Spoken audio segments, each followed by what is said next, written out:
So one of the things we mentioned when we talked about credit cards is that credit cards have finance charges or interest charges. So when we are going ahead and we're going to go ahead and we're going to calculate these, we're going to actually calculate these in two different ways. The first method that we're going to look at today is using the unpaid balance method. And so basically what that just means is that an interest is charged off of any unpaid balances that you have. So what you're going to do in order to find that, you're going to need to know what the periodic rate. And so the periodic rate is the monthly interest rate. And so to figure that out, you're going to take the annual percentage rate, or the APR. And so that would be for the whole year. And then you're going to divide it by 12.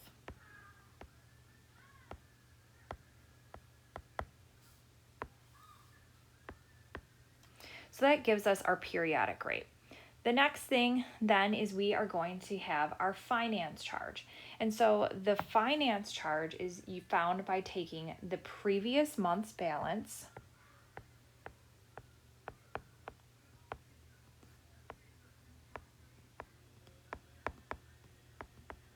and then multiplying that by the periodic rate. So kind of like what we did before when we calculated regular interest, it's really the same thing. We're taking care of the rate and the time here within the periodic rate because we have the rate and we had divided it by 12 to figure out the periodic rate. So that's where that comes from. Then we're going to go ahead and we're going to total up all the purchases and any cash advances that anyone had for the month. So from the last statement on, did they go to Target? Did they go get gas or whatever? And then also, did they make any payments or did they return something and get a credit? And then we're going to end up with our new balance. So what we're actually doing to calculate our new balance is we are taking the previous month's balance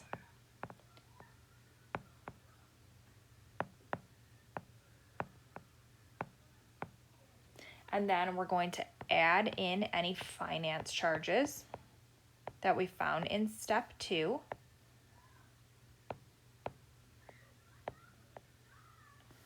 We're also going to go ahead and add in any purchases that were made or cash advances or anything like that. And then we're going to go ahead and we are going to subtract any payments and credits.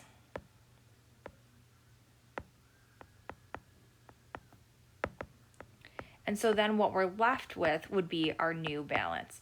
So we're going to go ahead and we're going to look at an example of this. So Ben has a credit card with an APR of 18%. His balance from last month is $426.70.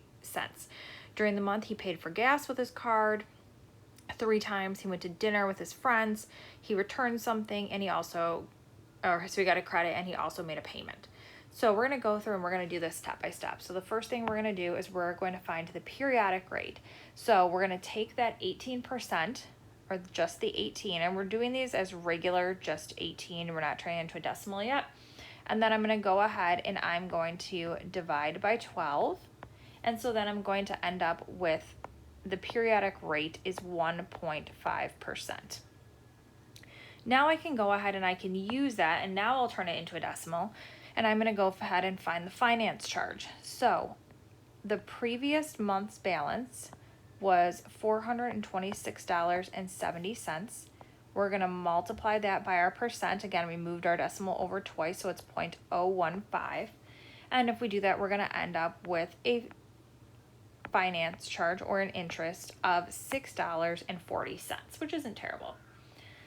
Now we're going to go ahead and we're going to look at all the purchases. So Ben spent $20.75 on gas. He spent $19.50 on gas. He also spent $23.50 on gas. Plus, he also went out to dinner and spent $47.21. So if I total up all those things, he ended up spending an additional $110.96. Then we're going to look at his payments and his credits. So he went ahead and he made a payment of $100.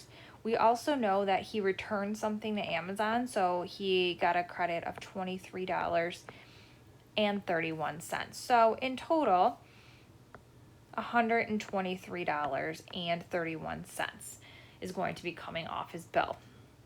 So now we can go ahead and we can figure out the new balance. So we're going to take our balance that he started with, the $426.70.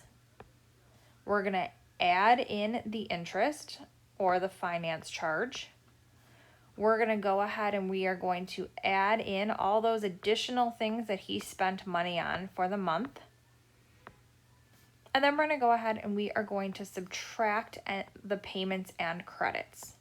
And so then if I total that up, it's going to end up with his new balance is $420.75. So this is a really great example of how it's kind of a cycle.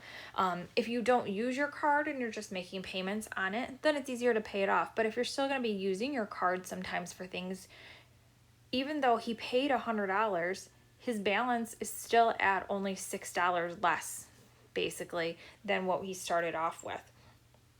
So that's something, again, to keep in mind when we are using our credit cards.